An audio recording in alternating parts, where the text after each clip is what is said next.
Who is truly responsible for the massacres in Gaza? Is it the one defending or the one attacking? Let's peel back the layers of this complex issue.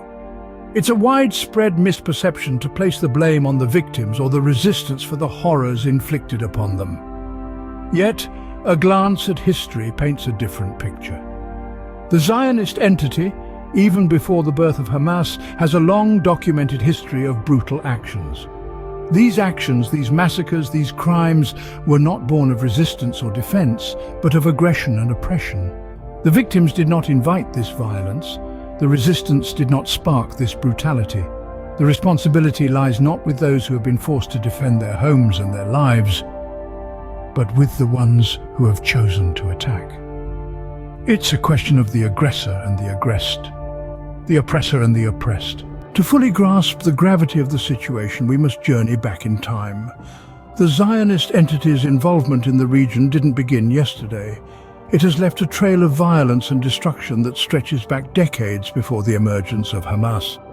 The massacre of Bahr al-Baqar serves as a chilling testament to this. A peaceful village reduced to rubble, lives lost and futures stolen, all at the hands of this entity. This event stands as a stark reminder of the atrocities committed by the Zionist entity. This was not a one-off incident, but a grim foreshadowing of the massacres that would follow in Gaza. The Zionist entity's actions were not provoked by resistance, but rather they were a part of a systematic pattern of violence and oppression.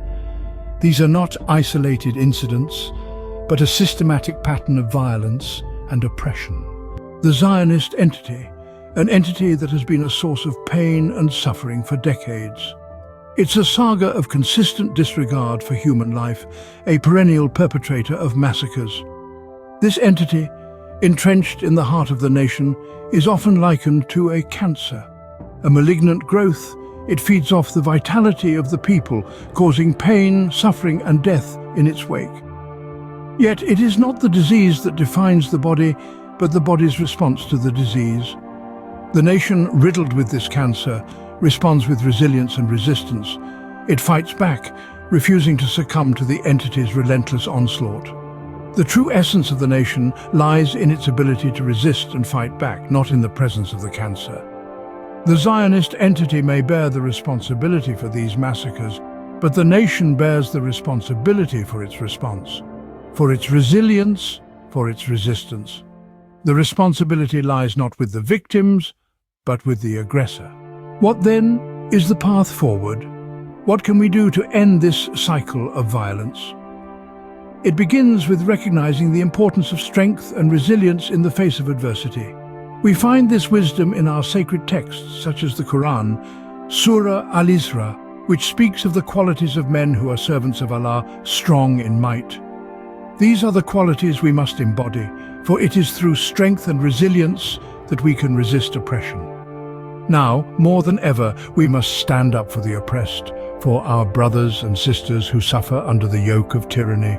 We must strive for liberation, for it is written that the mosque is a place ordained by Allah for His servants to enter.